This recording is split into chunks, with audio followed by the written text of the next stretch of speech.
Today we are making tortellini soup in our crock pot.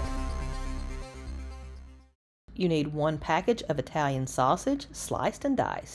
As an option, grill your sausage before placing it in your crock pot. 1/2 medium onion diced. 2 stalks of celery, finely chopped. 4 cloves of garlic, crushed. 4 to 6 baby portobello mushrooms, sliced. 2 cans Italian or fire roasted diced tomatoes. 1 to 2 cups of frozen spinach, as is your preference. 4 cups low sodium chicken broth. Add salt, pepper, oregano, and cumin to taste. Oh yeah, and don't forget 2 sticks of carrots, finely chopped. Add 1 can of tomato paste if you're particularly fond of a tomato base.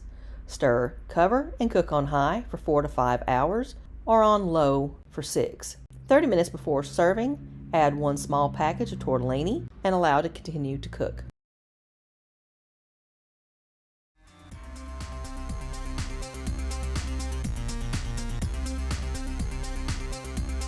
Check out our other recipes and playlists, and we'll see you next time for second helpings.